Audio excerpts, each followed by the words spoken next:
તો રાજકોટ મહાનગરપાલિકાનું આજે general board મળ્યું, જે વર્તમાન બોડીનું સંભવિત છેલ્લું જનરલ બોર્ડ માનવામાં આવી રહ્યું છે।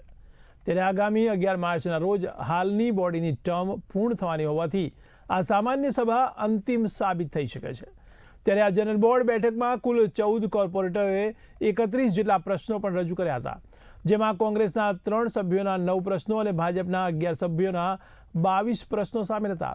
જો કે શાસક પક્ષના કોર્પોરેટર દક્ષા મસાણીના પ્રથમ પ્રશ્નના જવાબ બાદ જ જનરલ બોર્ડ પૂર્ણ કરી દેવામાં આવ્યું, જેને કારણે વિપક્ષમાં ભારે અસંતોષ જોવા મળ્યો છે। ત્યારે વિપક્ષે સત્તાપક્ષ દ્વારા રજૂ કરાયેલા સરકારી આંકડાનો વિરોધ કરી ઝાટકણી કાઢી હતી। ત્યારે ખાસ કરીને ટીપી શાખાની કામગીરી, ફ્લાવર બેડ સહિતના મુદ્દાઓ પર સત્તા અને વિપક્ષ વચ્ચે ઉગ્ર તણાવ પણ જોવા મળ્યો।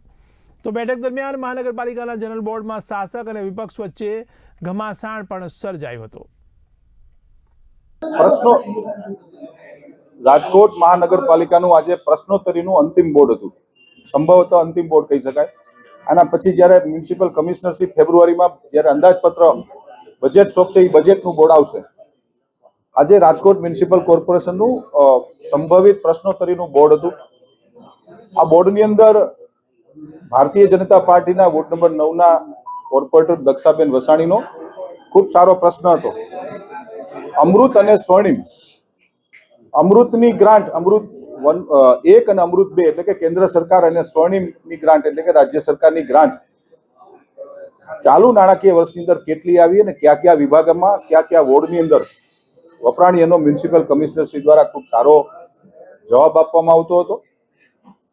મારા દ્વારા ભારત દેશના વડાપ્રધાન માનનીય નરેન્દ્રભાઈ મોદી સાહેબ, માનનીય ગૃહમંત્રી અમિતભાઈ શાહ સાહેબ, જેની આજે જ રાષ્ટ્રીય અધ્યક્ષ તરીકે નિમણૂક થઈ છે એવા માનનીય રાષ્ટ્રીય અધ્યક્ષ નીતિન નવીનજી, ગુજરાત સરકારના માનનીય મુખ્યમંત્રી શ્રી ભૂપેન્દ્રભાઈ પટેલ સાહેબ, નાયબ મુખ્યમંત્રી શ્રી હર્ષભાઈ સંઘવી સાહેબ અને ગુજરાત પ્રદેશ ભારતીય જનતા પાર્ટીના અમારા અધ્યક્ષ માનનીય શ્રી જગદીશભાઈ વિશ્વકર્મા સાહેબનો મારા દ્વારા આભાર માનવામાં આવ્યો છે કે આ રાજકોટ મહાનગરપાલિકાની જ્યારે આ ચાલુ 5 વર્ષની જ્યારે 2021માં ટર્મ શરૂ થઈ ત્યારથી આજ દિવસ સુધી અંદાજિત ₹5000 કરોડના વિકાસ કામો રાજકોટ મહાનગરપાલિકામાં અમે સૌ કરી શક્યા છીએ।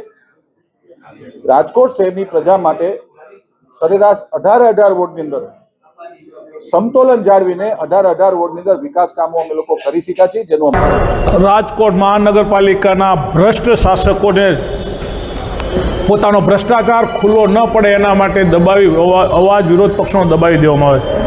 બહુમતી રાજકોટની પ્રજાએ એટલી એ લોકોને આપી છે કે સત્તાના મદમાં એ ભૂલી જાય છે કે અંતે તો આ રાજકોટની પ્રજા જ બધા સર્વે સર્વા છે। આપણે તો બધા અમે કોર્પોરેટરો એક નોકરી કરવાવાળા કે મેનેજરો કે કંપની છીએ, હકીકતમાં માલિકો આ રાજકોટની પ્રજા છે।